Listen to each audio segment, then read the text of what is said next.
This is I only touch greatness remix. Scan the code and follow.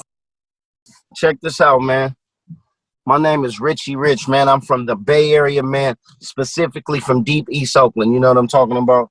And I don't fuck with lateness. I only touch greatness. Right. Yeah, Two hey, different minds at that. But it is what it is. Pac was adamant about the way he felt about Dude.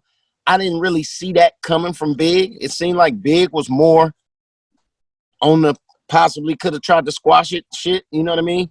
I don't know how he was, inside his real mind, but like some of the shit I seen on TV, some of the shit they portrayed in the movie, I don't know how real that was. But I always sit back and be like, imagine if while all that shit was going on, one of them niggas booked a flight and slid up to a nigga door, knocked on the door and like, bro, let me holler at you. And just say they could have hashed it out. Where would hip hop be today? And if we could possibly talk about Vegas and what you were feeling when you went to Vegas, were you worried? Now, I never used to worry about Pop. You know what I mean? Because that's a grown ass man. I wasn't in Vegas. I didn't make it up there. I was in New York. I was on Def Jam. I was in New York hashing out album business at the time when Pac got shot up there. When he got shot, was I mad I wasn't in Vegas? Hell yeah. Because, like I said in the Vlad interview, I'm a street nigga, so my spider senses tingle when shit ain't cool. Could I have changed that? Who knows? You know what I mean?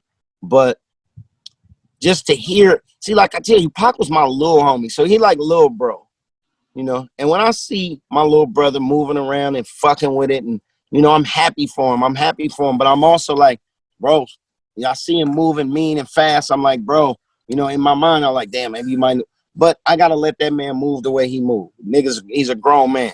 So when I got the news he had got shot, I just assumed the nigga was gonna be all right. He done been shot before.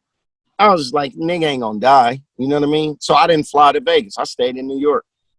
When I got the news that he was dead, it never set in because, like I said in the Vlad interview, I never saw the body, And to me, seeing a body is closure when somebody is dead. Somebody, like, just say you might have a homeboy. He moved to Kentucky. You ain't seen him since y'all was 10, 11 years old. Then somebody tell you, oh, he died. You're not going to feel that like if somebody tell you dude sitting next to him in a yellow hat died.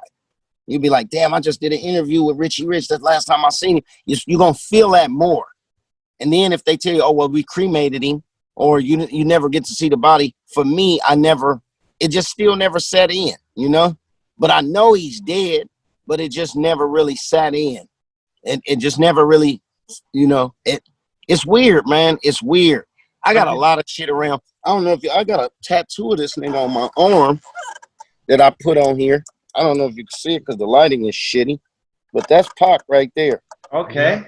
You feel me? Hey, while we're on the tattoo part of that thing, I got my stomach done as well with the laugh now with the laugh now cry leader. Yeah, exactly. So because Pac had that on his back. Right. So yo, I'm back at you. The battery died. Now I'm inside the truck. Is that a French bulldog? Yeah, his name was Tupac. His name's Tupac. Tupac. No, I'm not even joking. Look at the chain and everything. Right. He say his name is Tupac. That motherfucker look big, bro. How much do he weigh? About 65 pounds. That ain't no Frenchie. Oh, it's 100% purebred. And he weighs 60 pounds? Yeah, he's a white one. He was the last one left. They thought he was going to be the run to the litter, and I scooped him up. I knew right away. Bro, I breed Frenchie. My biggest dog is 24 pounds, bro. Frenchies don't get to be 60 pounds. Yeah, realistically, it's probably 45 pounds. Oh, I was about to say that motherfucker. He ain't French. Right. Nah, that's a good looking dog though. So yeah, where was I at before we dropped off? We were talking about Vegas, and I just wanted you to tell me your feelings and stuff. Yeah. So my thing in Vegas, bro, I was devastated, man. I was like, damn. But fucking with Pac, I kind of knew from listening to the music, from hanging with him, it seemed like he was pushing toward that. You know what I mean? Like he he was highly confrontational. He was hella serious about whatever the fuck it was he was serious about.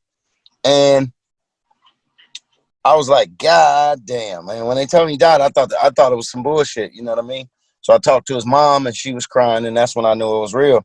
And it was just one of them things where you like, damn, like the little homie is gone, you know?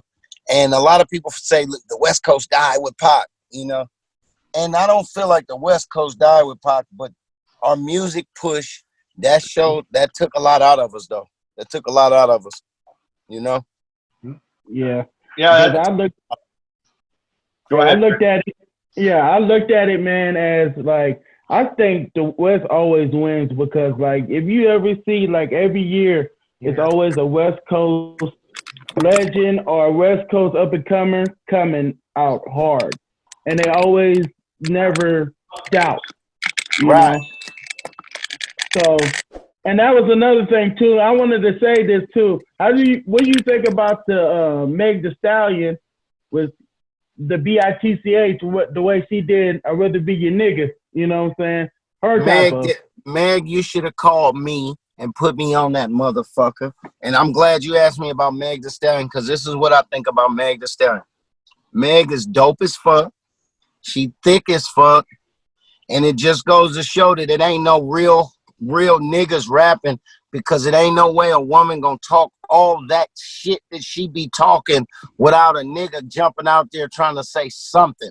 You feel me? The game that got quite soft, where a motherfucker let Meg come through here and talk all that shit she be talking. You feel me? Yeah, right. And she did enough. I mean, I think she could have did a little bit better with it, because that's a classic Tupac song with you on there. You know what? Some people had called me and was like, Rich, they might want to get you on the remix. I don't know how real those people were, but that would have made it all the way official. You know what I mean? Because I was on the record and I'm the last line of the lineage from that record. But I mean, Meg doing her thing, bro. You know, she doing her thing. I can't knock what she doing. Like I say, she's a bad bitch. She's aggressive. She talk that shit. And if Cardi B don't get up and get in the studio, she might not have no fucking job. No, she won't. Most definitely. And speaking of that, man, I was thinking because that bitch Megan ain't playing, bro. That bitch is smashing. You know, she's smashing heavy, for real.